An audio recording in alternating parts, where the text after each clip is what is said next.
Nous avons commencé par parler de l'organisation du monde des ténèbres. Tumeanza na kuongea mpangilio ya ulimwengu wa giza. Et dans l'introduction, Na katika kiingilio, je voulais parler d'abord avant que le monde des ténèbres n'existe.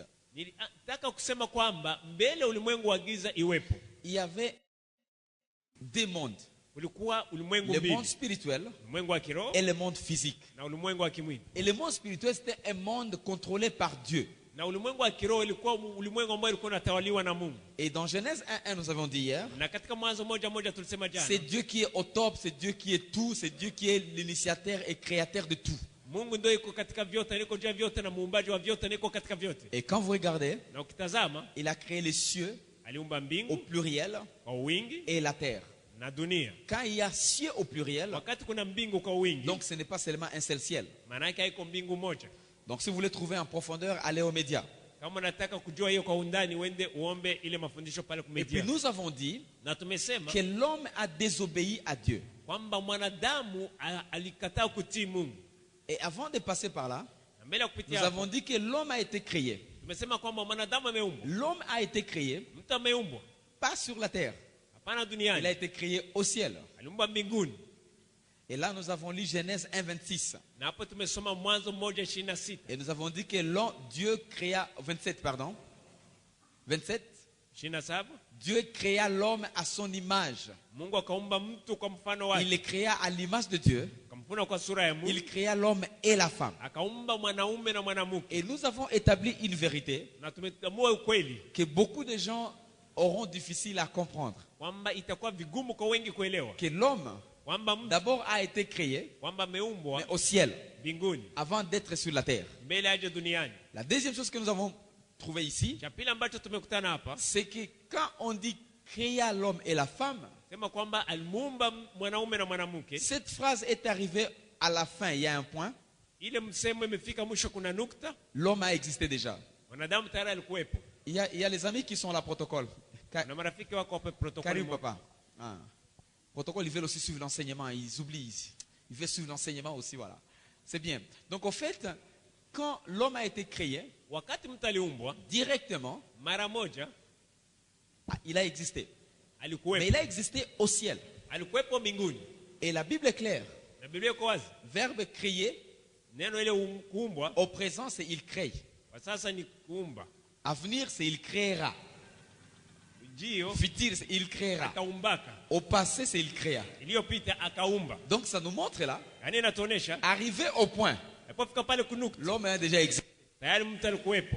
Si vous avez des enseignements que vous avez entendus depuis des années, Kama kuna mafundisho ambayo umesikia kuna miaka imepita, peut-être tu vas résister à cette vérité. labda utapinga hii ukweli. Mais si tu es humble et voir que la parole de Dieu doit être au-dessus de tous les pasteurs que vous connaissez, Lakini kama uko mnyenyekevu na kujua kwamba neno la Mungu liko juu ya wachungaji wote ambao unajua, si verbe créer est conjugué au passé ici, na kama ile neno uumbaji imefanyika katika tendo la kale, ça montre inaonesha qu'arrivé au point là-bas, kufika kwa ile nukta l'homme a existé. mtu alikuwepo, Mais au ciel, lakini alikuwa mbinguni. quel ciel? Au troisième ciel. Ilikuwa mbingu gani? Ilikuwa mbingu ya tatu. Faisons attention. Tufanye hangi, Parce qu'il y a des questions qui n'ont pas de réponse. sababu kuna maulizo ambayo haina majibu. Question numéro 1. Ulizo la kwanza, Pourquoi nous disons que le ciel, c'est notre lieu? Chez nous, c'est au ciel. Pourquoi? kwa nini tunasema kwamba mbingu ni kwetu? Pourquoi? Kwa nini? C'est ça la réponse. Ndio jibu hili. Parce que tu as existé au ciel avant d'exister sur la terre. Sababu ulikuwepo mbinguni mbele uwe hai hapa duniani. Amen. Amina. Maintenant, on peut dire facilement que le ciel, c'est chez nous. Hapo sasa tunaweza kusema kwa urahisi kwamba mbinguni ni kwetu. Sinon, Bila hivyo, cette phrase n'a pas de sens. ile msemo haina sababu. Et les protestants, ils disent ça. Na Aporo anasema hiyo. Nous, les protestants, nous disons ça. Sisi Aporo tunasema hiyo. Mais on n'a pas la raison de comprendre. Des fois, on ne comprend pas. Bon, c'est chez nous, oui, on va y aller lorsqu'on va mourir. Lakini mara hatuelewi, tunasema wakati tutakufa tutaenda huko. Mais pourquoi? Kwa nini? Parce que c'est de là où nous sommes venus. Sawa, ni hapo tumetoka. Maintenant, avant d'être sur la terre, Sasa mbele ya kuja duniani, et là, je vous dis, parce qu'il faut que nous soyons sur une même page avant d'avancer, na hii naiongea ili tupate kwa nafasi moja sote mbele tuendelee. Dieu a pris la terre. Mungu alichukua ardhi, la terre de la terre, ardhi kabisa ya udongo, et il a mis ensemble akaiweka pamoja avec l'esprit qui a été créé au ciel. pamoja na ile roho ambayo ilikuwa imeumbwa mbinguni, Et l'homme est devenu, na mtu akageuka. regardez un peu, Genèse chapitre 2 verset 7. Angalia kidogo Mwanzo 2:7. On a lu ça hier, donc tu n'as même pas besoin de lire. Mais Ils vont trouver l'enseignement très profond aux médias. L'Éternel Dieu forma. Mungu akamfanya. Est-ce qu'il a créé? Je, aliumba? Quand il a mis l'homme sur la terre, il n'a plus créé. Wakati aleta mwanadamu duniani hakumuumba tena, Il l'a seulement formé. alifanya tu. Pourquoi? Kwa nini? Parce que l'homme était déjà créé. Sababu mwanadamu tayari alikuwa ameumbwa. Il faut maintenant le former. Inabidi sasa kumfanya. Et pour le former, Na kwa kumfanya, il faut prendre la terre, inabidi kuchukua ardhi envelopper cette tombe du ciel. na kuweka ile ambayo ilikuwa imetoka mbingu. Question. Ulizo. Pourquoi l'homme va être enveloppé par la terre? Kwa nini mwanadamu atafunikwa na ardhi? La raison est ici. Sababu iko hapa. Rentrez Genèse 1:26. Rudie Mwanzo Je 1:26. vous donne des réponses à beaucoup de questions que vous aviez, Nawapa majibu kwa maulizo mengi ambayo mlikuwa nayo pour que vous puissiez avancer ili mpate kuendelea et aimer Dieu de tout votre cœur. na kupenda Mungu wenu na moyo wote. Si vous ne comprenez pas le monde spirituel Kama leo ulimwengu wa kiroho et l'origine de l'homme, na chanzo cha mtu, vous ne pouvez pas être un bon combattant. hamwezi kuwa wapiganaji wa kweli. Les bons combattants Mpiganaji wa kweli comprennent le monde spirituel anaelewa ulimwengu wa et kiroho l'origine de l'homme. na chanzo cha mtu, Ça leur donne une force. inampa nguvu. La Bible dit là-bas, Biblia inasema hapa, faisons l'homme à notre image, fanye mtu kwa mfano wetu, soulignez qu'il domine. kata kistari na atawale. Faisons l'homme à notre image selon notre ressemblance et qu'il domine. Tufanye mtu kwa mfano wetu na kwa sura yetu na atawale. C'est ça le secret. Hiyo ndo siri. C'est-à-dire, quand l'homme, répétez juste un peu ce que je fais hier. Narudia tu kidogo kwa ile ambayo tumefanya jana. Qu'est-ce qui se passe? Nini nafanyika? Quand l'homme est déjà formé, Wakati mtu tayari amefanywa, il a maintenant le pouvoir de dominer. ana uwezo sasa kutawala. Quand l'homme est formé, Wakati mtu amefanywa, il est mis où? amewekwa wapi? D'abord, avant d'aller plus loin, Kwanza mbele ya kwenda mbali, l'homme a la terre, mtu ana udongo, 50% terrestre. asilimia mtu wa duniani, Et aussi l'homme est spirituel, na pia mtu ni roho, 50% céleste. asilimia 50 wa mbingu. Si on était tous psychologues, on pouvait dire Kama sisi sote tulikuwa psikolojia, tungesema l'homme est 50% immatériel mtu iko asilimia 50 ambaye si mtu wa kudhihirika, et 50% matériel. na mtu asilimia 50 ambaye anadhihirika. Ce ne sont pas tes yeux qui voient. Haiko macho ambayo inaona, Il y a une autre chose en toi qui voit. kuna kitu kingine ndani yako ambacho kinaona. Voilà pourquoi si quelqu'un meurt Ndio maana mtu akifa et vous faites comme ça, na unafaa macho vous yake, verrez les mêmes orbites, utaona ile macho yake mais unaona, il ne voit pas. lakini haoni. Et ce n'est pas ça ce qui m'intéresse aujourd'hui. Hiyo sio inanifurahisha leo. Ce qui m'intéresse, c'est ici. Inanifurahisha hapa, L'homme est récupéré. mtu alichukuliwa, L'homme va être déposé mtu akawekwa dans un endroit. nafasi fulani. C'est où ça? Ni wapi sasa? C'est où? Wapi? Éden. Eden. Est-ce que Éden était terrestre ou céleste? Je, Eden ilikuwa ya duniani au ya mbingu? Quoi? Céleste ou terrestre? Ilikuwa mbingu au ya duniani? Bon, maintenant le débat commence. Ongea sasa. Est-ce que tu peux prendre l'avion à Bujumbura et tu vas à Éden, tu atterris? Je, unaweza kuchukua ndege Bujumbura na unaruka na kuanguka na kufika kuko Eden? Qu'est-ce qui s'est passé? Nini imefanyika? Ça encore, c'est un débat. C'est Yo, très pi- important parce qu'on va aller plus profond. Ni ya muhimu sana sababu tutaenda kwa undani kabisa. On a tous attendu Éden, Éden, Éden. Sote tumesikia Eden, Eden, Eden.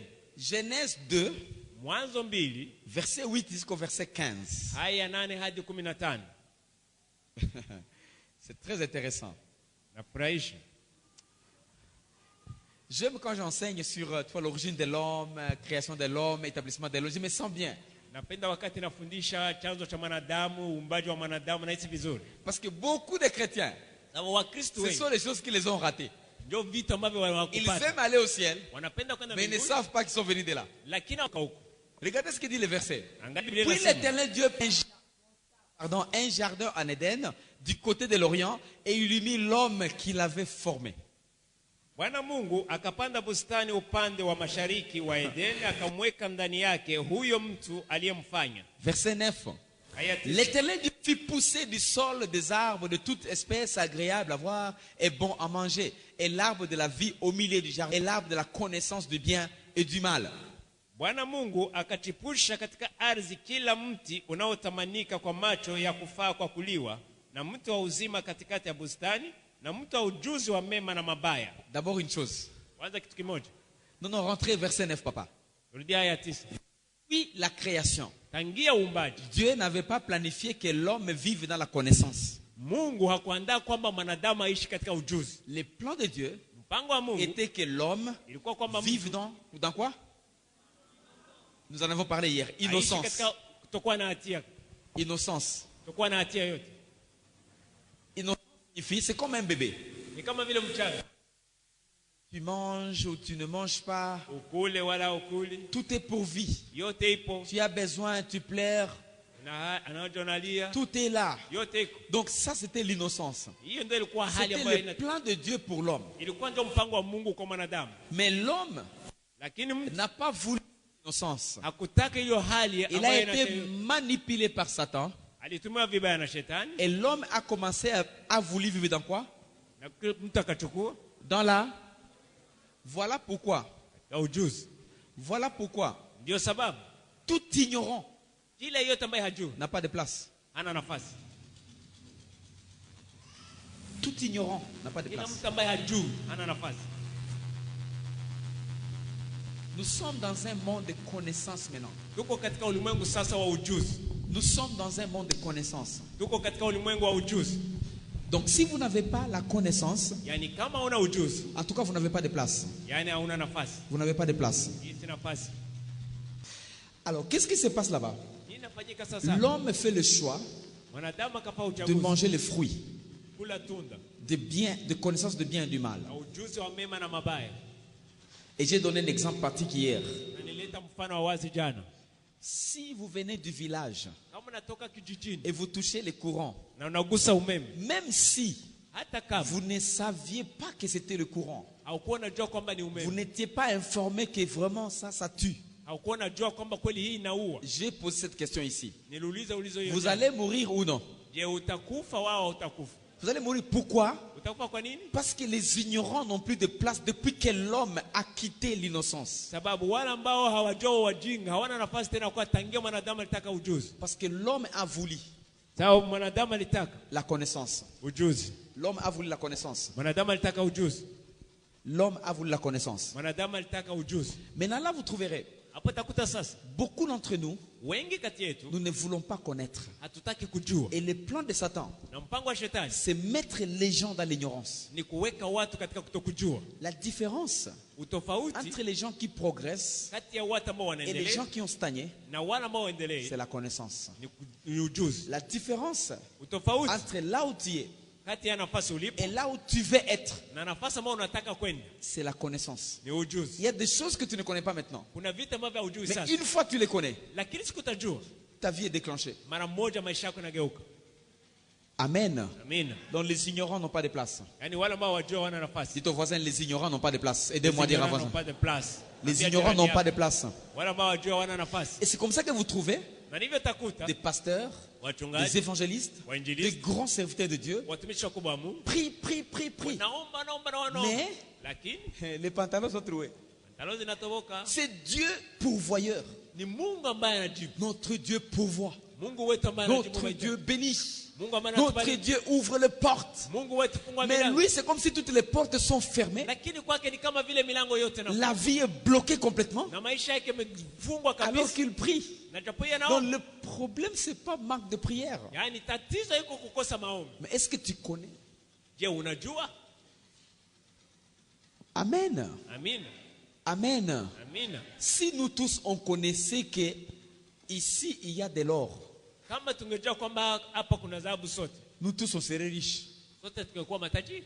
Mais la difficulté que nous avons, Lakini tatizo tunayo c'est que tous les trésors, ni kwamba vile vitu vyote vya samani, tous les trésors yote ambayo ya samani ont été cachés. imefichwa. Tous les trésors. Hazina zote. Voilà pourquoi la maison Ndio maana sababu est cachée dans la terre. imefichwa katika udongo. Pour avoir ces bâtiments, Kwa kupata hiyo ukumbi, il faut le brick. inabidi Pour avoir matofali. les briques, Kupata il matofali, faut la terre. inabidi udongo. Les ciments, inabidi la simama, terre. udongo, Carreau, makaro, la terre. udongo, Tous les trésors, hazina tout ce yote que vous avez besoin ile yote ambayo est unahitaji caché. imefichwa. Découvre ça. Gundua, Qui a fait la cinquième année primaire ici? nani mnasoma masomo msingi mpaka mwaka Cinquième wa année tano? primaire. Mwaka Moi, wa j'ai tano fait wa cinquième masomo primaire. msingi. Moi, j'ai fait cinquième Mimi primaire. nimefanya mwaka wa tano wa Il y msingi. a un texte. Kuna Les laboureurs et ses enfants. Travailler, prenez de la peine. Mais les chrétiens ne veulent pas travailler. Lakini Wakristo hawataki kutumika. C'est ça le problème que nous avons. Hiyo ndio sababu tunayo. Donc les gens qui sont ignorants Yaani wale ambao hawajui n'auront pas de place. hawatakuwa na Maintenant, nafasi. quand vous faites les combats spirituels, Sasa ukifanya vita ya kiroho, vous devez mener un combat dans la connaissance. inabidi kupigana vita katika kujua. Il y a des choses qui demandent un acte Kuna vita ambavyo vinaomba kutenda et les choses qui demandent silence na vingine ambavyo vinaomba kukaa kimya et les choses qui demandent la loi de connexion. na ingine ambayo inaomba sheria ya kupatana. Nous étions ici. Kwa Ça, c'est juste un parmi milliers d'exemples. moja tu kati ya mamilioni mingi ya Nous mfano. avions invité un visiteur qui venait du Ghana. Tulalika mgeni ambaye alikuwa anatoka Ghana. Il n'était pas venu directement d'ici. Hakuja mara moja mpaka hapa. Il venait à Bujumbura. Alikuwa anakuja ndio Et on Bujumbura. a trouvé comment il va nous bénir vraiment. Lakini tukaona jinsi alivyo atatubariki kweli. Maintenant, pour l'inviter, Kwa kumwalika il faut 6 jours le visa. inabidi siku 6 ya visa. Alors que nous, on a juste un seul jour. Na japo hiyo si ilikuwa inabakia siku moja tu. Prière. Naombi. Prière, n'est-ce pas? Naombi si vile. Prière va dire à l'ambassadeur au Burundi, Bwana ambassadeur wa Burundi, allô El Shaddai Ouvera, Shaddai Burundi. amenez la lettre d'invitation, je vais viser. Mulete tu aliko Il y tutatia a des visa. choses qui ne demandent pas la prière. Kuna vita ambavyo C'est là où, vinaomba. quand vous êtes en train de vous battre, Ni hapo kama uko katika il faut kupigana. vous battre dans la connaissance. Inabidi kupigana katika kujua. Un simple appel d'un serviteur de Dieu. Wito tu mmoja tu aliita mtu kwa ajili ya mtumishi wa Mungu. Alors que toutes les portes étaient bloquées. Na japo hiyo milango yote ilikuwa imefungwa. Un seul appel Mtu mmoja tu d'un aliita serviteur de Dieu mtumishi wa Mungu qui n'avait même pas prié. ambaye hakulipa hata. Il n'avait même pas prié. Hakuomba hata. Et il appelle. Parce que je t'attendais. On m'a déjà dit, mais je t'attendais. Tu es où? Mchungaji nilikuwa nakusikia huko wapi? Je suis à Gatumba, mzee. Kwa Je viens. Gatumba, Oui, nakuja. je t'attends. Ndio nakungoja. Avant même d'arriver à l'ambassade. Tu es où? Mbele ya kufika tu ambasadi huko On wapi? m'appelle urgemment dans une réunion. Arrivé là-bas, secrétaire est là, elle va te recevoir. Wananiita haraka katika mkutano, uende tu sekretari atakupokea. Dès que je suis arrivé. Wakati nifika, Et c'est toi le pasteur Alembe? Ah Madame oui, Mchungaji Alembe. oui, donne le document. Et l'argent? leta. L'argent, document. Et Ça ça, n'a pas ça, fait ça. 30 minutes. Haikuchukua dakika makumi tatu. Visa sorti. Visa ikatoka. Pas prière. Hakuna mambo ya maombi. Mais c'est un combat. Lakini ni Mais vita. comment on a mené ce combat? Lakini namna gani tumepigana Dans hiyo la vita? connaissance. Katika ujuzi. Ça, ce n'est pas la prière. Hiyo haiombi maombi. Mais c'était un combat. Lakini ilikuwa Mais vita. comment mener ce combat? Lakini namna gani tupigane hiyo C'est vita? là où il faut savoir. Ni yapi inabidi Ce kujua? combat demande quoi? Hii vita inaomba nini? Ce combat demande quoi? Hii vita inaomba Ce nini? combat demande quoi? Hii vita inaomba nini? Et quand nous parlons de ça, Na tukisema hiyo, quelques personnes pensent que nous ne voulons pas prier. baadhi ya watu wanafikiri kwamba hatutaki kuomba. Mais prier avec efficacité, Lakini kuomba kwa nguvu c'est prier dans la ni connaissance. kuomba katika ujuzi. Amen. Amina. Jésus priait. Yesu alikuwa anaomba. Mais il y a les coins où il ne priait pas. Lakini kuna wakati ambao alikuwa anaomba Devant Pilate. mbele ya Pilato. Tu es le fils de Dieu. Wewe ni mwana wa Mungu. Tu as déjà dit. Tayari umesema, J'ai le pouvoir de te libérer, moi. nina uwezo wa kufungua wewe. Tu as déjà dit. Tayari umenena. Silence. Kimya. Le fils de Dieu, Mwana wa Mungu il savait alijua comment faire le combat. namna gani atapigana. Devant Mbele. quelqu'un qui est rempli devant quelqu'un qui est rempli de démons. Mbele ya mtu ambaye alikuwa amejaa Et on mapepo. va y arriver. Na tutafikia. Maintenant, nous sommes là. Tuko hapa Sans connaissance, bila ujuzi. vous déconnectez. Nakata kabisa mpatano. Vous risquez d'être comme nos grands-parents Unaweza kujikuta na kuwa kama vile qui ont wababu zetu. chassé les démons, Unafukuza mapepo qui ont brûlé la sorcellerie, ambao wamechoma qui uchawi, ont tout fait, ambao wamefanya vyote, mais ils sont morts pauvres. lakini walikufa De bado vrais maskini. combattants spirituels, Wapiganaji wa kweli wa kiroho, mais ils sont morts pauvres. lakini walikufa ni Tout maskini. ce qu'ils avaient, Ile yote walikuwa nayo c'est un petit vélo vert. ilikuwa tu ni kinga kidogo tu ya marangi majani, Un petit vélo vert. kinga kidogo tu. Nous parlons là, l'homme est créé, est formé. Tunasema kwamba mtu alifanya, L'homme est créé au ciel, mtu aliumba mbinguni, troisième ciel. mbingu ya tatu. L'homme est formé par la terre, Mungu akafanywa, mtu mais akafanywa l'homme na est ardhi, mis dans un coin, lakini akawekwa katika pembe dans fulani, Éden. katika Eden. Éden est où? Edeni iko wapi? Sur la terre Duniani ou au troisième ciel? au katika mbingu ya tatu? Où est Éden? Edeni inakuwaga wapi? Oui, papa. Merci beaucoup, papa. Katika mbingu ya pili. Applaudissons pour ceux-là qui ont dit deuxième ciel. Shangilia wale wote wamesema mbingu ya pili. Maintenant, question, parce qu'on va descendre. Ulizo sasa kwa kuwa tunatashuka. Le premier ciel Mbingu ya kwanza est à 100% spirituel. iko asilimia kiroho. Le deuxième ciel Mbingu ya est pili à 50% spirituel iko asilimia 50 et kiroho 50% physique. na asilimia 50 kimwili. Pourquoi? Kwa nini? Parce que l'homme Sababu mtu est 50% physique iko asilimia et kimwili 50% spirituel. na asilimia 50 kiroho. Et nous allons en parler Na pour taiongea que ça ouvre tes yeux. ili fungue macho yako. Nous sommes là. Tuko hapa. Dieu va planter. Mungu akapanda. Je vous informe que la plantation, Na taarifa kwamba kile kupanda les arbres, le quoi, miti na vingine sur la terre, il y en avait.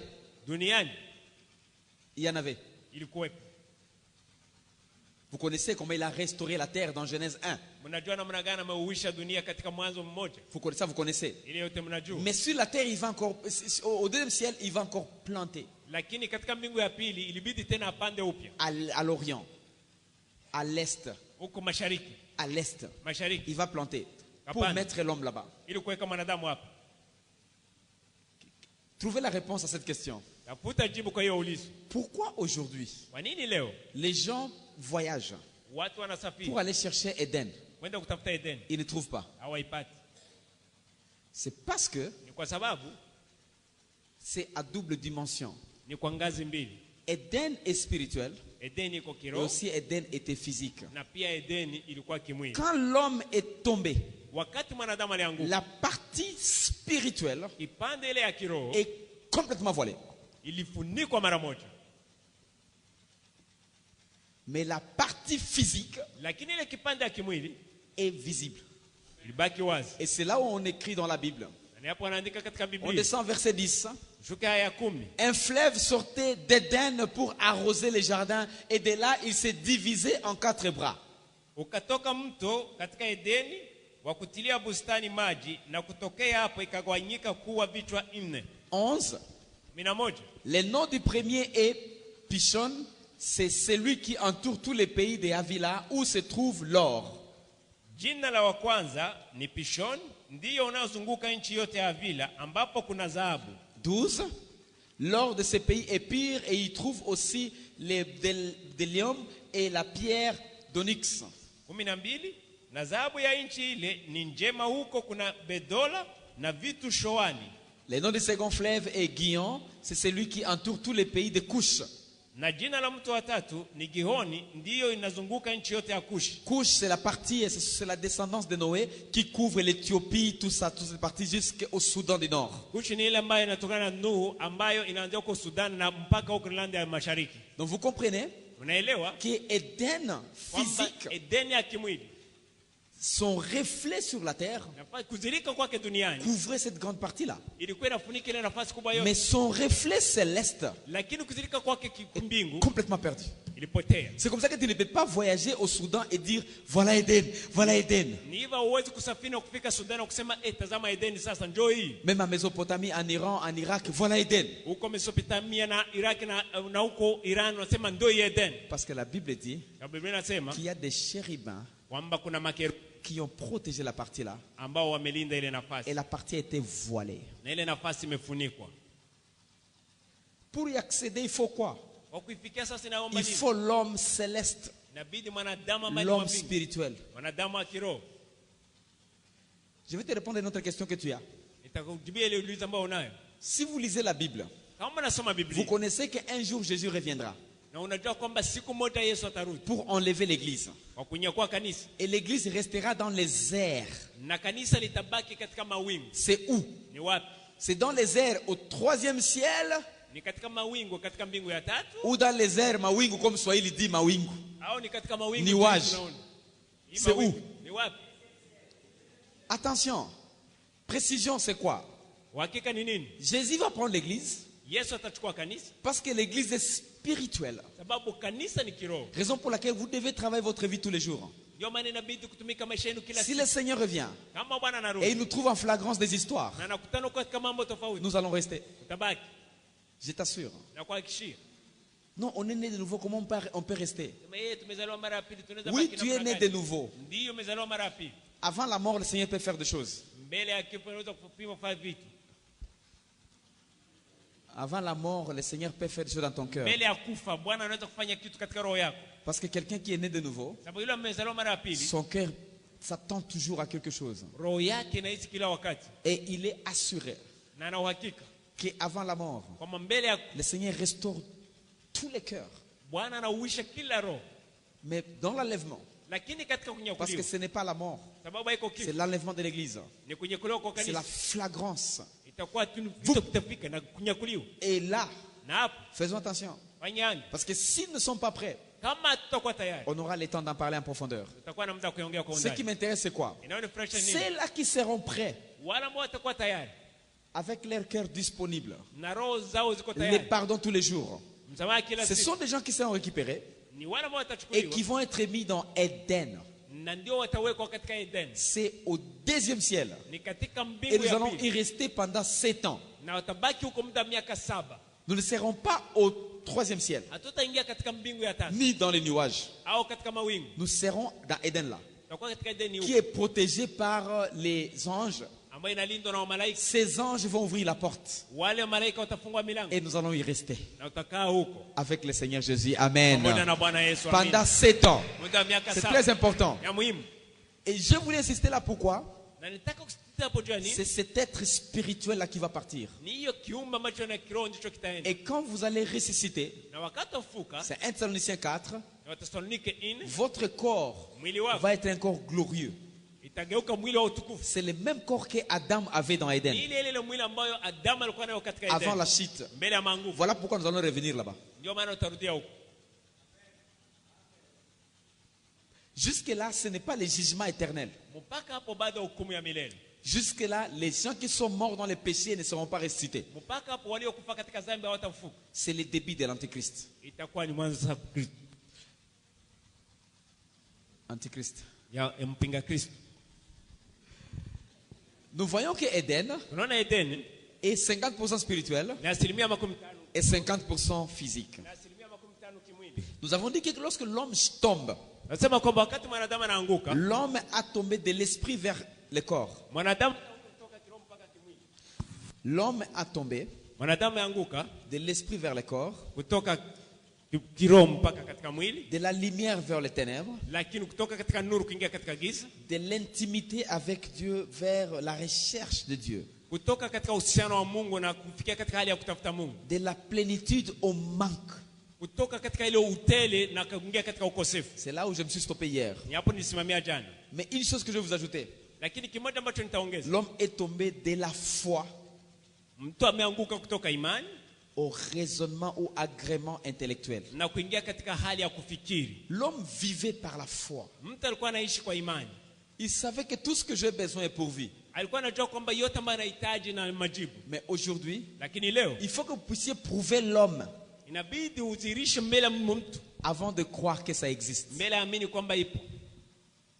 L'homme est devenu très charnel. Mwanadamu amegeuka sana kimwili, Il faut prouver l'homme. inabidi kuonesha mtu. C'est comme ça que si tu dis à l'homme, Ni hivyo ukiambia mtu, tu sais, tu es noir.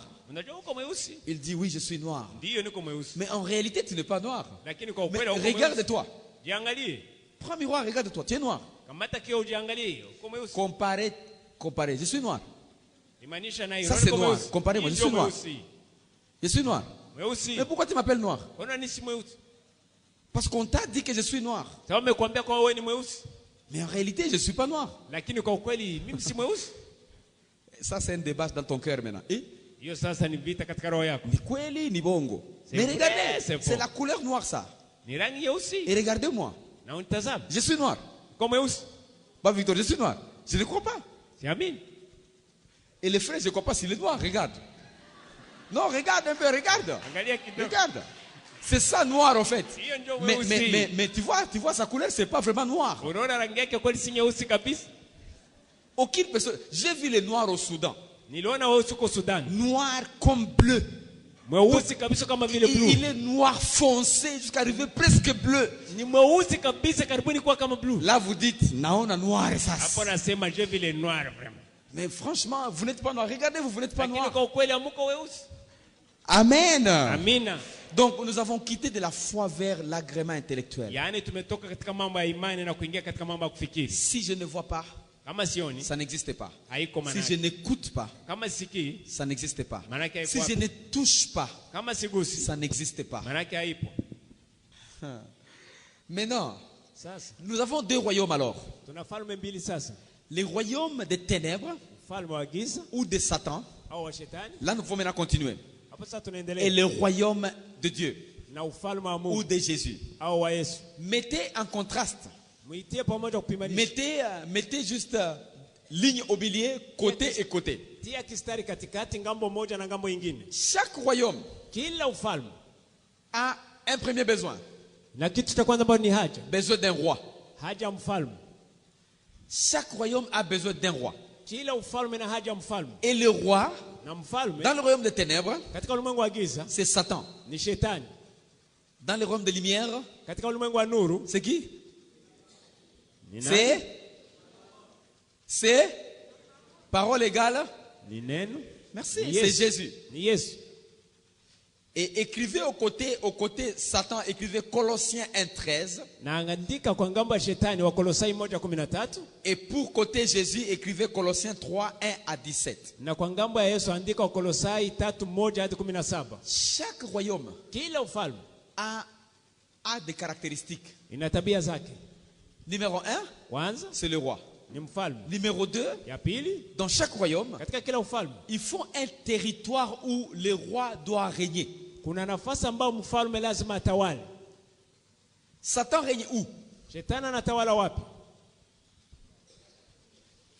Satan règne où? Shetani anatawala wapi? Nous avons dit que nous sommes dans une école. Ça, ce n'est pas seulement église occulte. Nous sommes dans une école. Tumesema kwamba tuko katika shule hapa, iko kanisa tu au ibada. Nous voulons vraiment apprendre. Tunataka kweli kujifunza. Satan règne où? Shetani anatawala wapi? Sur la terre. Merci beaucoup. Duniani. Merci beaucoup. Asante. Écrit là Jean 14:30. Andika hapo Yohana 14:13. En dessous de Satan. Chini ya shetani.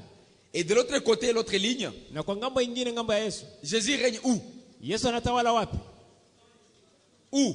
Wapi? Tout le monde a peur maintenant. Il règne où? Anatawala wapi? Dans l'esprit. Bongo. Katika roho.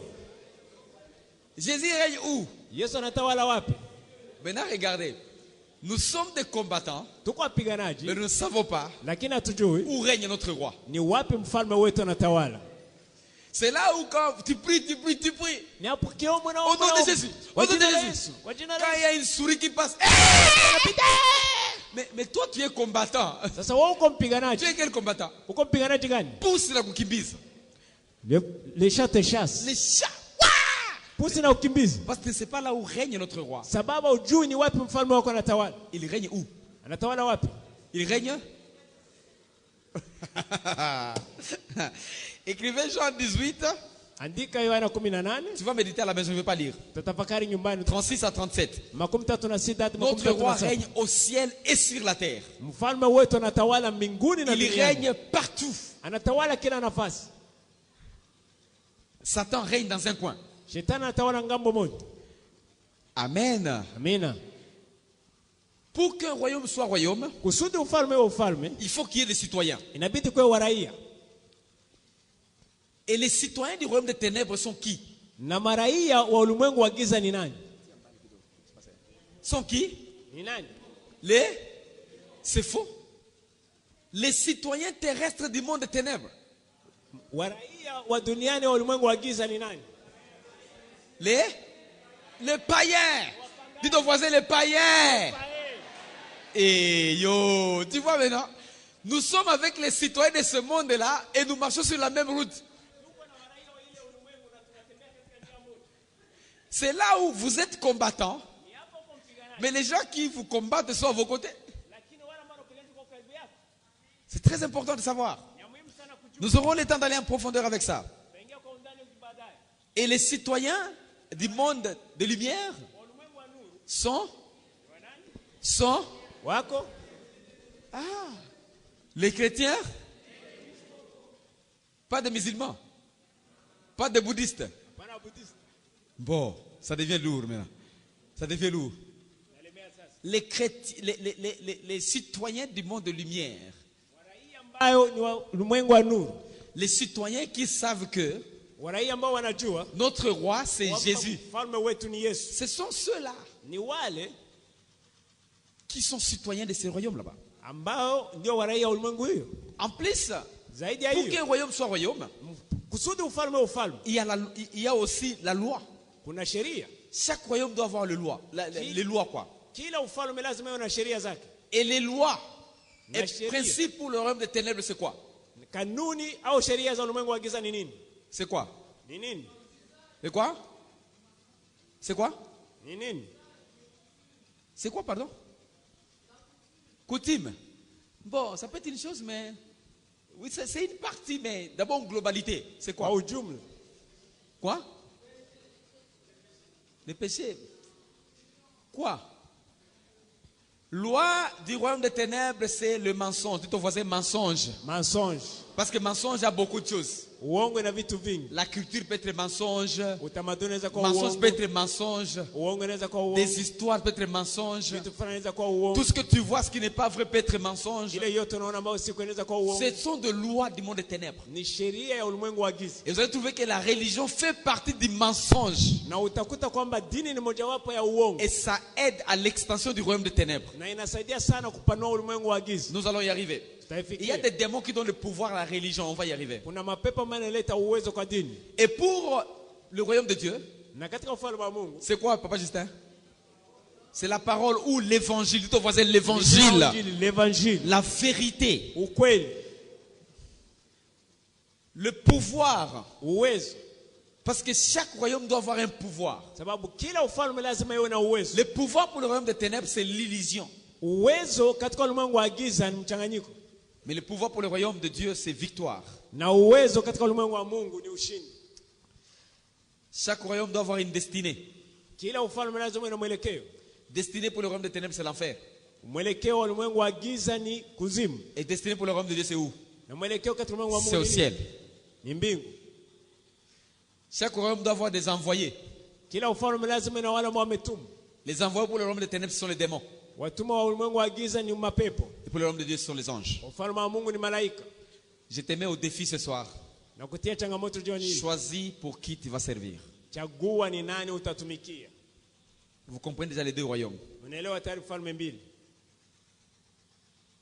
Objectif de Satan. Lengo la shetani. Parce que nous voulons commencer vraiment le vif des combats spirituels maintenant. Tunataka kuanza kweli ukweli wa vita ya kiroho sasa. Parce que je te montre le base pour que tu comprennes. Sababu nilikuwa nakutilia msingi upate kuelewa. Nous voulons dans le vif du combat spirituel. Ingia sasa katika chanzo kabisa cha vita ya kiroho. L'objectif satanique, Lengo la shetani c'est te déconnecter ni kukukata de Dieu na Mungu pour que tu restes obéissant à Satan. ili ubaki mtiifu wa shetani. J'ai dit quoi? Nimesema nini? Dis-moi ce que j'ai dit. Nimesema nini? Objectif c'est quoi? 1, 2, Lengo 3. ni nini? Pour que tu sois. Au fait, te déconnecter de Dieu Kukuachanisha na Mungu pour que tu restes obéissant à Satan. ili ubaki unatii shetani. Objectif de Satan, Lengo la shetani nous déconnecter de Dieu ni kutuachanisha na Mungu pour qu'on reste obéissant à Satan. ili tubaki tunatii shetani. Il a déconnecté Adam Aliachanisha Adamu pour qu'il reste obéissant à Satan. ili abaki anatii shetani. N'oublie pas quand tu fais le combat spirituel. Usisahau wakati unapigana vita ya kiroho. Tout ce qui te déconnecte de Dieu, Yote ambayo inakuachanisha na Mungu, la tendance c'est de te laisser obéissant à Satan. ninataka ukuleta uwe mtifu wa shetani. Tout ce qui te déconnecte de Dieu, Ile yote ambayo inakuachanisha c'est na le combat Mungu spirituel. ni vita ya kiroho. Par exemple, Mfano, le temps où tu veux vraiment prier, wakati kweli unataka kuomba, c'est le temps où il y a un rendez-vous de l'argent. ndio wakati kuna kuja patano kweli ya pesa. Esprit de maman, Roho ya mamo c'est à toi de choisir. ni kwa kuchagua. Affaire, oh, pasteur, affaire, il a fait ce qu'il a fait. Mais tu as fait un engagement de 21 jours. Umefanya uamuzi wa siku 21. Attention à de telles choses. Fanya hange Et na ça vitu kama commence hivi. petit. lakini anaanza et ça grandit. na inakomaa. Joyce Meyer nous avait dit ceci à l'école, Joyce Meyer alituambiaka hivi kwenye shule, que si tu n'as pas beaucoup de temps, kama una muda mwingi, le peu de temps que tu as, ile muda mchache unao, donne ça au Seigneur comme semence. ipatie Bwana kama vile mbegu, Et le Seigneur va agrandir. na Bwana ataipanua.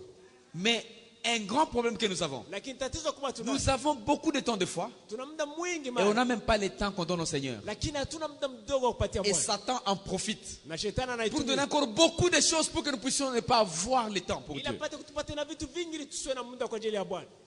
Les gens qui disent qu'ils n'ont pas le temps pour Dieu, Watu ambao wanapata muda wa Bwana, ne pensez pas qu'ils n'ont pas le temps. usifikiri kwamba C'est le hawana- combat spirituel. ni vita ya kiroho. Maintenant, il a des stratégies. Regardez-moi Philippiens. C'est là Ça, où ça- on commence profondément. Ana mbinu, tuangalie wa Filipo, ni hapo tunaanzia. Je vais vous montrer les 4 dimensions de combat. Nitaonesha ngazi 4 ya vita.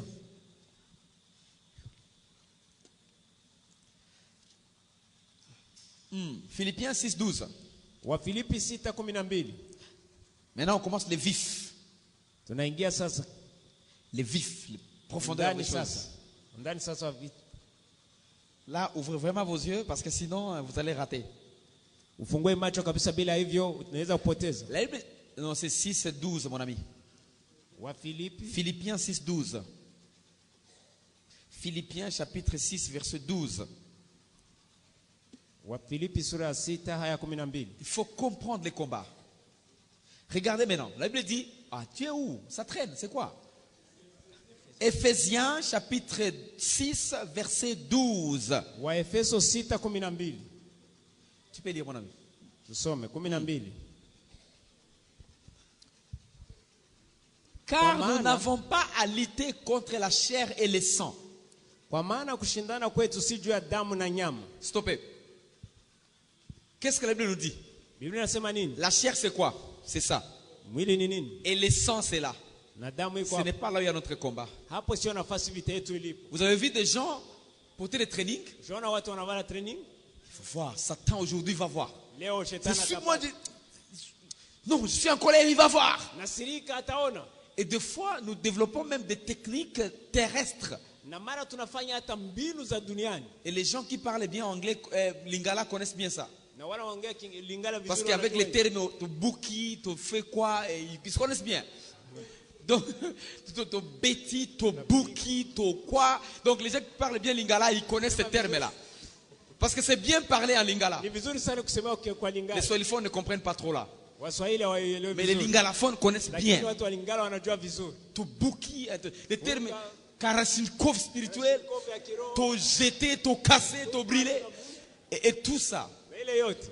Et ça, c'est juste des choses qui nous font manger qui renforcent notre ego, notre émotion. Hiyo ni vitu ambavyo vinaleta ile kujimimi kuendelea tu kumaa ile kujipenda. La guerre n'est pas dans la chair et dans le sang. Vita ya kweli haiko katika nyama na damu. C'est contre les dominations. Lakini ni juu ya falme zote. Écrivez point 1, domination. Tia nukta ya kwanza, falme zote. Les dominations, mais entre parenthèses, les principautés. Falme tia katika kifungo, tia wakuu. Parce que quand tu peux tomber sur autre Bible, on écrit principauté. Unaweza kufika katika Biblia nyingine wanaandika ni ukuu. Les principautés, Wakuu ce terme est récupéré du mot grec, ni neno ambalo limetoka kwa Kigiriki, archaï. arkai. Et archaï, en Archaï. français, vous connaissez, c'est la racine du mot archaïque. Ni kitu msingi wake ni ile ya kale. Archaïque, yakal, effectivement. Yakale. Parce que ce sont les démons plus anciens Ni mapepo ambayo ni ya kale qui sont tombés avec Satan ambazo zimeanguka na shetani et qui sont restés au plus haut niveau na kubaki katika ngazi ya juu pour faire le contrôle du globe terrestre. ili tupate kutawala ulimwengu mzima. Donc, les dominations Yaani ile ambayo inamiliki ou le principauté, au zile wakuu, les responsabilités numéro 1, jukumu yao ya kwanza c'est faire le contrepoids de l'évangile sur le globe terrestre. ni kupinga injili kwa ulimwengu mzima. Donc, ce ne sont pas les niveaux, tu vois, c'est un niveau très élevé. Yaani ni ngazi ya juu sana. Ils se battent contre l'évangile. Wanapiganisha injili. Ce sont eux qui alimentent l'antichrist. Ndio ambao wanaleta mpinga Kristo. Et si tu peux prendre 1 Jean 2,18, on va rentrer dans ce verset, ça c'est notre verset de base, Na mais tukisoma Yohana wa kwanza 1:18. 1 Jean 2,18, Yohana wa kwanza 2:18 Ça parle de l'opposition de l'évangile par l'antichrist. inaonyesha namna gani mpinga Kristo anapinga injili.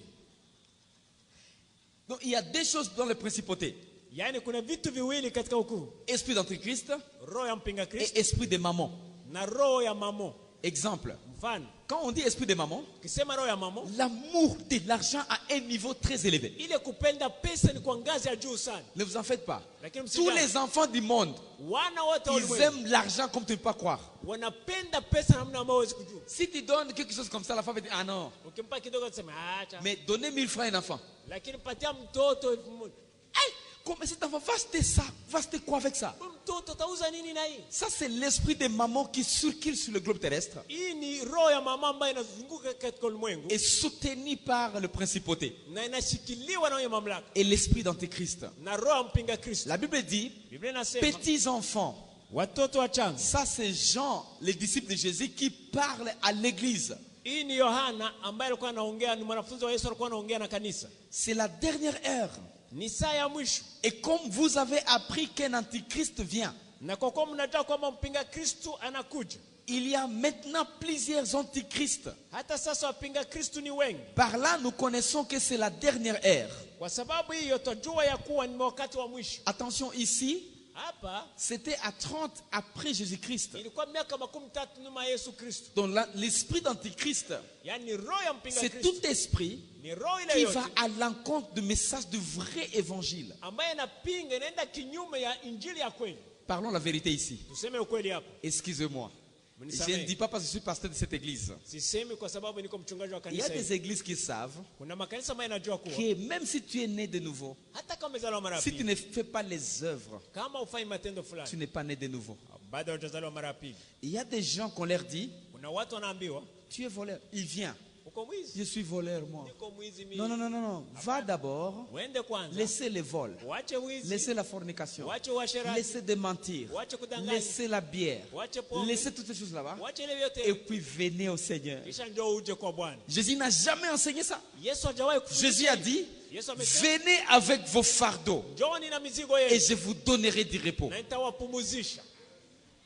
Amen. Amen. Venez avec vos caractères mauvais.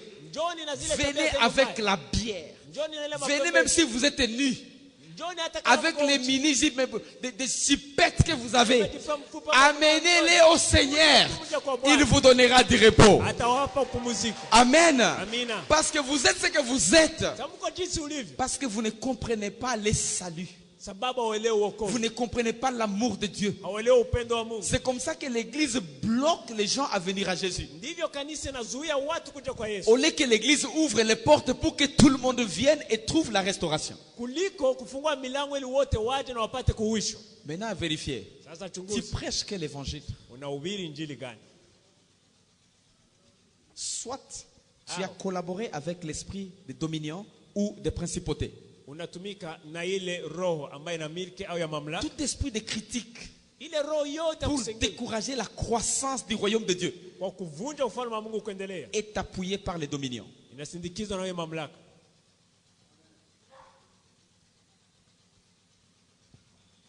Tu vois, ça nous touche. Nagusa. Et ça, c'est le plan du diable Na hiyo ni mpango wa au niveau ibilisi. global. Kwa ngambo Maintenant, ya- les antichrists, ils disent quoi? Sasa wapinga Kristo wanasema Le nini? travail de la croix Kazi ya msalaba ne suffit pas pour le salut. haitoshi kwa ajili ya wokovu. Il faut ajouter une autre chose. Inabidi kuongeza kitu kingine. Et c'est comme ça que Jean dit, Na ndivyo Yohana anasema, en tout cas, les antichrists sont nombreux maintenant. wapinga Kristo wako wengi Le sasa. travail de la croix suffit pour le salut de l'homme. Kazi ya msalaba inatosha kwa wokovu wa Le mtu. message de l'évangile est dans Jean 3, 16. Ujumbe wa injili iko katika Yohana 3:16. Car Dieu a tant aimé le monde Kwa maana jinsi Mungu qu'il a donné alipenda son ulimwengu, Fils unique, akatoa mwana afin que wake pekee, quiconque croit à lui ne périsse point, ili yeyote mwamini asipotee, mais qu'il ait la vie éternelle. lakini awe na uzima wa milele. C'est ça l'évangile. Hiyo ndio injili. Ça ne dépend plus sur toi, Haitokani pia na wewe. ça dépend sur le travail de la croix. Inatokana tu na kazi ya msalaba. Vous prêchez quel évangile? Unahubiri injili gani? Ou vous êtes antichrist, Au wewe ni mpinga Kristo, ou vous êtes pro-Christ. au uko ngambo ya Kristo. Nous sommes pro-Christ. Sisi tuko ngambo ya Kristo Parce que nous prêchons l'évangile clair. sababu tunahubiri injili ambayo iko wazi. Et c'est ça ce que nous devons faire. Na hiyo inabidi tufanye. Nous rentrons toujours là-bas. Tunarudia hapo. Principauté, c'est au premier niveau. Wenye mamlaka ni kwa ngazi ya kwanza. Les principautés ou dominions gèrent le niveau global, le niveau du globe terrestre. Wenye mamlaka wanaomiliki ni wale ambao wanatawala kwa ngamba ulimwengu mzima. J'ai dit que ce mot Nimesema hii neno est venu de archaï en grec. imetoka kwa neno la Kigiriki arkai. La plus haute position est rang élevé d'autorité. Mamlaka juu ambao wanayo ni ile ya kuinuka katika mamlaka. Ils sont au top. Wako juu. Donc ce sont eux qui sont à la charge pour donner d'autres démons le pouvoir. Yaani wao ndio wanahusika na kupatia wengine mapepo mamlaka. Les dominions, Ni wale kumiliki. c'est le premier rang. Ile ni ngazi ya kwanza. Donc si vous commencez à faire des opérations au niveau du globe terrestre, vous commencez à vous battre contre les dominions. Yaani kama unaanza kufanya vitu kupiganisha vitu kwa ngambo ya ulimwengu mzima, unaanza kupigana sasa nao wenye mamlaka. Donc les principautés quoi. Wenye mamlaka wakuu. Parmi nous ici, Kati yetu hapa. je crois que nous ne sommes pas encore à ce niveau-là. Naona kwamba tutafika kwa ngazi. Bien que nous avons des tendances d'antichrist dans notre entourage, Wakati tunakuwa tuna hali ya antikristo katika mazingira mais il y a yetu. un autre niveau. Lakini kuna ngazi nyingine. Vous voyez les dominions, Unaona wenye mamlaka ils influencent les plans diaboliques sur le globe. wanashawishi na kuleta mpango wa shetani katika ulimwengu. Quand vous prêchez l'évangile Ukihubiri injili et quand les gens ne reçoivent pas, na watu c'est hawapokei. l'influence des principautés. Ni kushawishi kwa hiyo wale Ne wenye veut pas mamlaka. que les gens Hawataki- reçoivent. Hawataki watu wapokee. Deuxième niveau, Ngazi ya pili on va faire les détails plus tard. tutaingia kwa Deuxième niveau, ngazi ya ce pili sont les autorités ni wakuu contre les autorités. kinyume na wakuu. Ces autorités ici viennent du mot exousia. Hao wakuu inatoka kwa neno exosia. Et exousia signifie autorité déléguée. Exosia maana yake ni mamlaka ambayo mmepewa. C'est un autre niveau de combat. Ni ngazi nyingine ya vita. Le pouvoir que les démons ou Satan Uwezo ambao mapepo au shetani a donné aux autorités mepatia wenye mamlaka qui gèrent au niveau des continents. ambao wanatawala kwa ngambo ya bara. Tu vois, il y a certains continents qui ont une certaine façon d'être. Unajua kuna bara ambayo ina namna yake ya kuwa. Par exemple, Mfano, tu vois l'Afrique unaona Afrika par rapport à l'Asie. ukipimanisha na Asia. Si tu regardes l'Afrique, Ukiangalia Afrika c'est pirement pauvre. ni maskini sana. Mais je t'informe Lakini kutaarifu que l'Asie était plus pauvre que l'Afrique aujourd'hui. kwamba Asia ilikuwa maskini sana kwa zaidi ya Afrika. Mais l'Asie se relève puissamment. Lakini Asia inainuka haraka. Mais l'Afrique, wapi? Lakini Afrika Les gens essaient de se battre. watu What? wanapima kupigana lakini hawaendeki. En fait, il y a des démons qui sont là. Kuna mapepo ambayo yako hapo Et nous devons nous battre. na lazima tupigane. Objectif de ces démons, Lengo hiyo mapepo c'est amener le mal, ni kuleta mabaya, détruire les gens, kuharibu watu, tuer les gens kuua watu et accroupir les gens. na kuleta watu kuanguka kabisa. Leur gestion, c'est au niveau des continents. Namna ya utawala ni kwa ngambo ya bara. Troisième niveau de combat, Ngazi ya tatu ya vita, et c'est ça ce qui m'intéresse beaucoup. na hii ndio nihusu sana sana sana.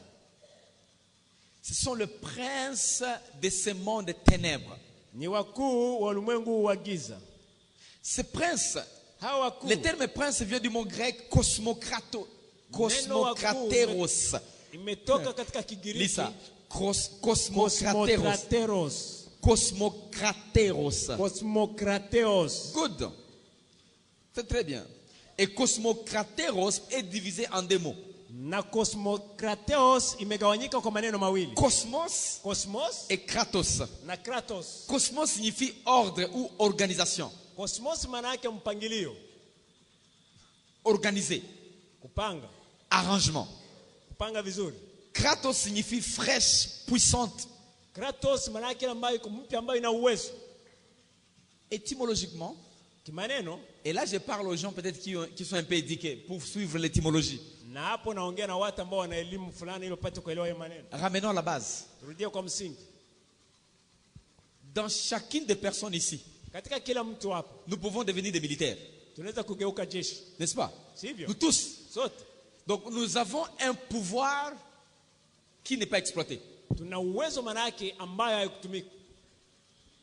C'est ça l'étymologie du mot. Nous avons tous un pouvoir de militants, Sote tuna uwezo ya kuwa jeshi, mais qui n'est pas exploité. lakini ambayo hatukutumika. Dans ce terme ici, Katika neno hili ce sont les gens. Nous, ni sisi nous watu. allons au camp, Tunaenda katika kambi, on nous forme et nous wanatufundisha devenons des combattants. na tunageuka Nous wapiganaji, devenons des militants. tunageuka wala mara Nous devenons des militaires. tunageuka wajeshi. C'est ça les termes. Ndio neno hiyo. C'est-à-dire, les princes des mondes des ténèbres, Wakuu wa ulimwengu wa giza ce sont les gens comme vous et moi, ni watu kama wewe na mimi qui sont formés, ambao wamefunzwa bien sûr par la puissance démoniaque, kweli na uwezo wa mapepo et ils deviennent na wanageuka des gens vivants comme vous et moi, watu ambao ni hai kama wewe na mimi qui vont nuire à d'autres personnes. ambao wataharibu watu wengine. Et vous connaissez ces gens sont qui? Nous avons les sorciers, Ni wachawi, nous avons les sciences occultes, wa sciences zote, la franc-maçonnerie, wa masoneri nous avons les gens mystiques, na watu wanafanya le magicien, wa magicien donc qui sont initiés ambao wanafunzwa par d'autres personnes na watu wengine pour nuire à d'autres personnes. ili wapate kuharibu watu Ce wengine. sont les princes de ce monde des ténèbres. Ni wakuu wa ulimwengu wa Et giza nous sommes avec eux. na tuko nao. C'est là où je voulais que nous puissions ouvrir les yeux. Ni hapo nilitaka tufungue macho. Quels sont ces gens-là? Hao watu ni wanani? Pendant cette période où tu as prié pendant 21 Kwa jours, wakati ambao umeomba muda siku 21 ils développent la haine, wanaleta chuki, ils développent la concurrence, la jalousie contre toi. wanaleta mashindano, wivu kwa Sans que tu kuchukia. ne saches ce que tu as fait exactement. Wewe hujui umefanya nini? Ce sont ces gens-là. Ni wale watu, Des gens de mauvais cœur. watu wa roho mbaya. Ils sont prêts pour te faire du mal jusqu'à ce que tu sentes. Wako tayari kufanyia mabaya mpaka uisi. Malgré ton innocence. Sijali ngazi yako kama una Ce sont kosa. ce prince des mondes des ténèbres. Hao ni wakuu wa ulimwengu wa giza. Et c'est là où nous devons ouvrir les yeux. Na ni hapo inabidi kufungua macho. Quand nous nous battons avec les princes des mondes des ténèbres, Wakati tunapigana na wakuu wa ulimwengu wa giza, ce n'est pas seulement la prière, haiko maombi tu, et aussi ta connaissance, na pia ujuzi et wako aussi ta force. au nguvu yako. Mukristo hawezi fungishana. Moi, je t'arrête. Ninakufungisha. Bien. Kweli. En fait, les princes des mondes des ténèbres, Wakuu wa ulimwengu wa des giza, fois, ils vous disent, mara anakuambia, Utaona, "Timawa, je vais te montrer. nitakuonesha. Tu es maudite. Umelaniwa. Tu n'iras nulle part. Hautaenda nafasi." La réponse à ça, Jibu kwa ce hiyo n'est pas la prière. haiko maombi. Tu n'iras nulle part. Hautaenda nafasi. Jurez partout parce que tu n'es pas mon Dieu. Nitaenda kila nafasi. Tu vas voir. Utaona. Toi, tu es nil, zéro. Wewe uko bure Tu sufuri. n'es même pas fort d'ailleurs. Est-ce que tu me vois en face? Tu me regardes en face. Unanitazama. Un prince des mondes des ténèbres, Mkuu wa ulimwengu wa giza tu l'attaques aussi physiquement. unampiganisha pia Tu kimwili. l'attaques aussi par la parole. Unampiganisha pia kwa neno. Parce qu'il utilise la parole pour t'anéantir. Sababu anatumia neno kwa Tu kuharibu. utilises la parole pour aussi anéantir ses paroles. Tumia pia neno lako kuharibu maneno yako. Ça, c'est le niveau de combat maintenant. Hii ni ngazi sasa. Maintenant, quelqu'un qui ne connaît pas. Sasa yule ambaye hajui. Seigneur, cette femme-là m'a maudit. Cet homme-là a parlé mal de moi. Au nom de Jésus, Kwa jina la Yesu. je combats. Napigana. Je chasse. Nafukuza. Tu chasses rien. Unafukuza bure. Parce que lui n'a pas opéré dans le spirituel. Sababu yeye hakutumika katika roho. Il a opéré doublement. Alitumika kwa ngazi mbili. Il a opéré dans le spirituel, Alitumika kiroho, mais aussi il a opéré dans le physique. lakini pia alitumika kimwili. C'est là où les gens vont dire, Ni hapo watu watasema. avec celui-là, ne blaguez pas. Moja na ule usiseme. Il faut qu'ils arrivent à dire, Inabidi wafike wanasema fais attention. fanya hangi. Utaka nilogea franga nikauki. Donc là, le prince des mondes des ténèbres, Sasa wakuu wa ulimwengu wa giza c'est la guerre que nous avons. ndio vita Au tunayo travail, kazini, dans nos relations. katika uhusiano wetu. J'avais un petit contrat avec Acer à un certain moment. Nilikuwa na mkataba kidogo na seacha wako na kwa muda fulani, Acer. hasa na muda Et il y avait fulani, un type là-bas na kulikuwa mtu qui venait du Nigeria. ambaye alikuwa anatoka Il était Nigeria. numéro 1 en fait. Alikuwa ndiye kiongozi wa kwanza. Chaque fois qu'il travaillait, Kila wakati alipokuwa akitumika, il mettait la musique. alikuwa anatia Et muziki. la musique, c'était une musique classique. Nilikuwa ni manyimbo ziko klasiki.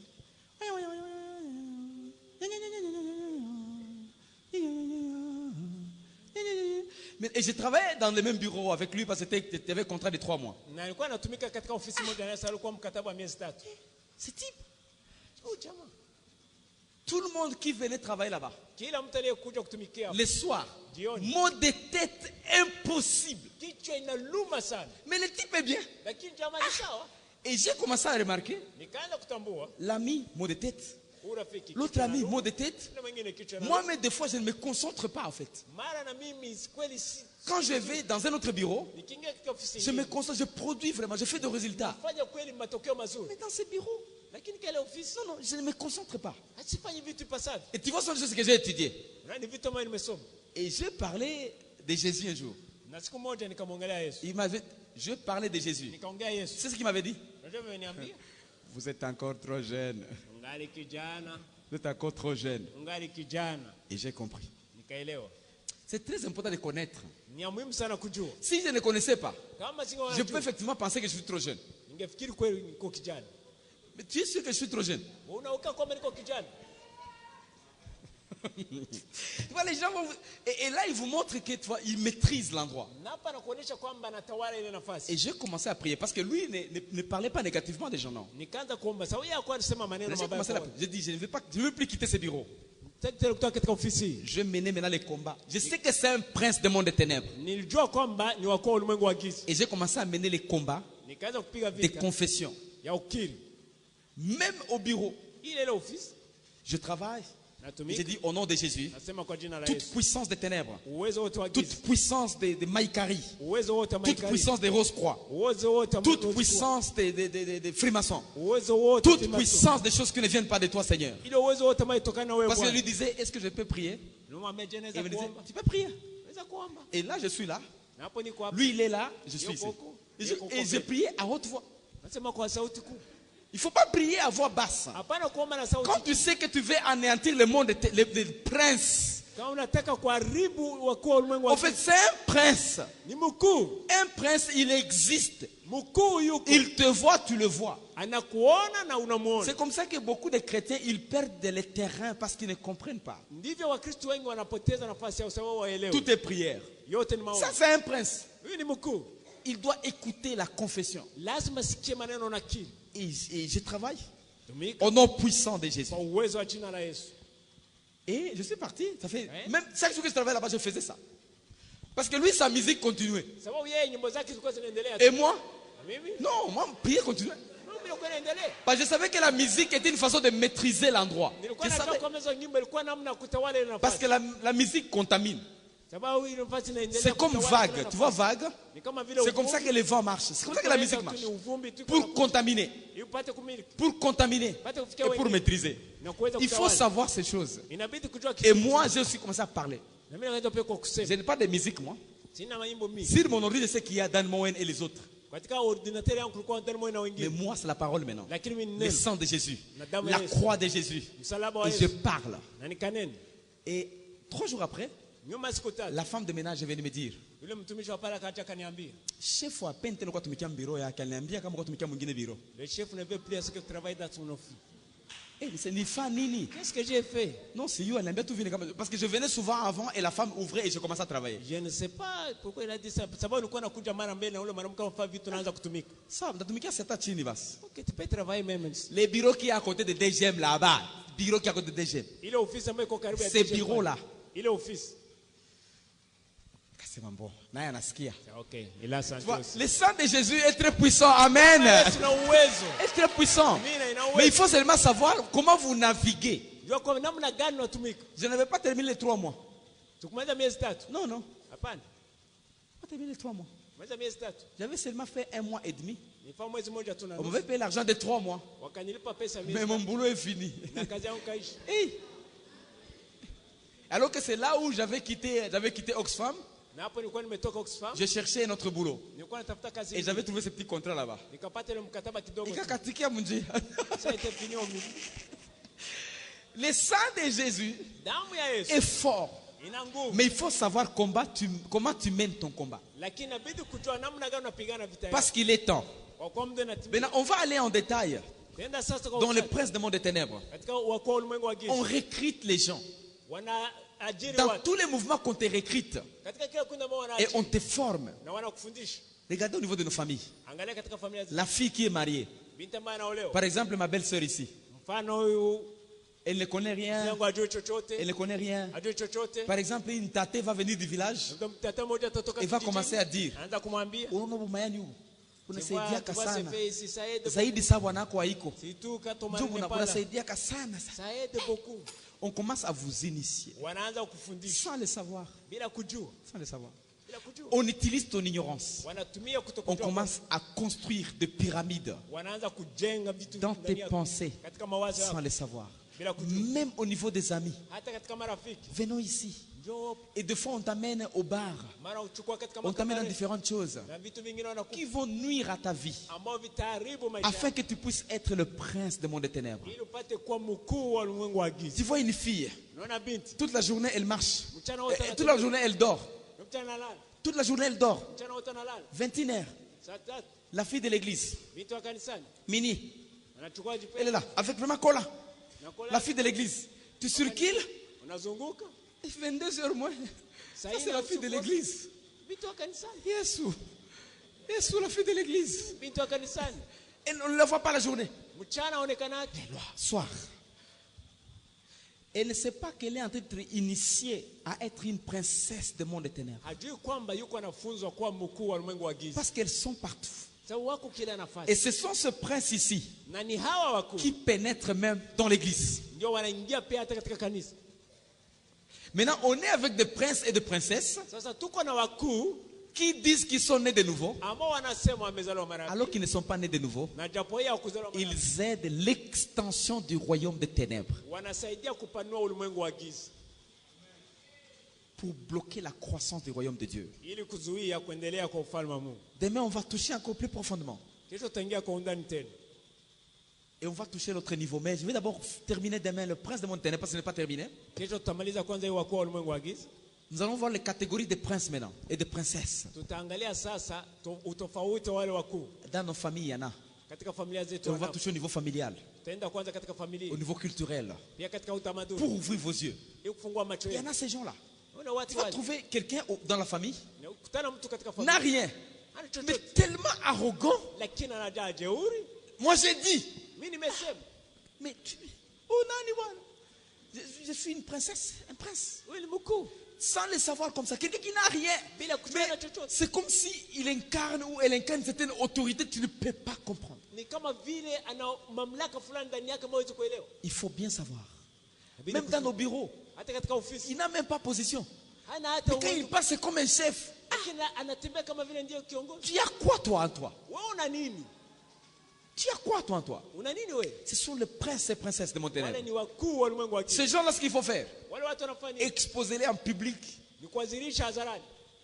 Regarde-moi, tu me Nitazama. vois. Tazama. La dernière fois de faire ça ici, Na mwisho kufanya il hiyo. sait que tu as un pouvoir au-dessus de son pouvoir. Ndio kwamba na uwezo zaidi ya uwezo. Et wako. tu pars, tu continues. Na unaenda na unaendelea. Demain, Kesho chef anakuja. ni shefu arifu. Anekala kwa miguu yake sawa. Sasa bia Parce qu'il a trouvé que tu as un pouvoir au-delà de ce que lui pensait. amepata kwa una uwezo zaidi ya ile moyo alikuwa anafikiri. Chef akikuja hapa, Ni shefu arifu. akiingia na akuone na aone kabisa. Chef atashuke, nikisema asikie, nikipanga afanye. Ou mayani. C'est papier c'est. Et toi, tu es là parce que tu ne comprends pas les combats. Na wewe kwa kuko pale Tu na ne wewe sais pas comment combattre. haujui Et tu utapigana pries. namna gani. Alléluia. Seigneur. Tu Non. vas signer. Là, Voilà. tu t'élèves. Toi, là, ça fait longtemps que tu as fait ça. Wewe pale siku nyingi C'est ufanye hivi. fini. Naishi. Fini pour toi. Maisha kwako. Répète une seule fois, tu vas voir. Ukirudia tena mara moja utaona. Au bureau, j'avais dit à mes amis un jour, je termine. J'avais dit à mes amis un jour. Siku moja nimeambia marafiki wangu. Ils complotaient contre moi, ils complotaient. Walikuwa wanaunda mbinu kinyume yangu kila wakati. Ces gens, je me dis, mais ces gens ici, Kasema comment je vais les aider? Kama nitawasaidia. Laissez-moi leur dire qu'est-ce que je suis. Niache niwaambie nini nilio. Et je suis venu, j'ai fait une réunion. Siku moja nikaja. Non, non, c'était juste en entrant, ils étaient au véranda, au bureau. Watu kwenye veranda hivi J'ai dit, mes amis, est-ce que vous me voyez? kama ndugu mnaniona? Oui, nous voyons comment tu entres. Ndio tunaona jinsi unaingia. Je piétine où? Na Mais kanyaga sur la wapi? terre, vous êtes tous aveugles. Tous aveugles. Nyote mko vipofu. Tous aveugles. Nyote Il sait, mko il était là, Richard. J'ai dit, je ne piétine pas sur la terre. Mimi sikanyage hapa Et dunia. blaguez, vous allez mourir un après l'autre ici. Na mkichezesha mtakufa mmoja na mwingine. Et- tu sais, là, tu sais, chef, tu sais. Naona chef, Parce que tu vois le problème des gens. unajua Il faut savoir ta hauteur. lazima ujue. Mais kiwango il ne faut chako. pas dire ça si tu ne sais pas ce que tu es. Lakini usiseme hiyo kama ujue wewe ni nani. Amen. Amina. Il ne faut pas dire ça si tu ne sais pas ce que tu es. Usiseme hiyo kama ujue Parce wewe que ni tu nani. vas mourir avant. Et parce qu'ils touchent les feuilles. Sababu utakufa mbele yao, wao wanagusa majani. Mais toi, tu sais ce que tu es. Lakini wao wanajua wewe ni Raison nani. pour laquelle il faut savoir. Ndio maana inabidi kujua. Même quand je fais ça, Hata kama wakati j'avais fait ça il y a 3 à 4 ans. nimeifanya kwenye miaka 3 Je me suis battu la nuit et le matin, Moulome Kanivimba, Yves, nilipigana Papa Rémi usiku connaît. mchana. tu étais là. Je n'avais pas la malaria. Moulomo. Oh, qu'est-ce qu'il y Nilikuwa na a? malaria lakini Toute la nuit, je me suis bâti avec les femmes et les hommes, le Nilipigana na vieux. wanawake na wanaume wazee. Et le matin, Na asubuhi c'est même enseignement. hii mafundisho. Et j'ai aussi relevé les standards. Na pia nikainua kiwango. Il faut savoir comment le faire. Inabidi kujua namna gani tutafanya. Parce que plus tu connais, Na kwa kadri tu unajua ouvres la porte aux gens pour venir encore t'attaquer. ndio utafungua milango tena Nous watu sommes dans une kutupiganisha. guerre. Tuko katika vita. Soyons debout, on va prier ensemble. Alléluia. Tuombe pamoja. Alléluia.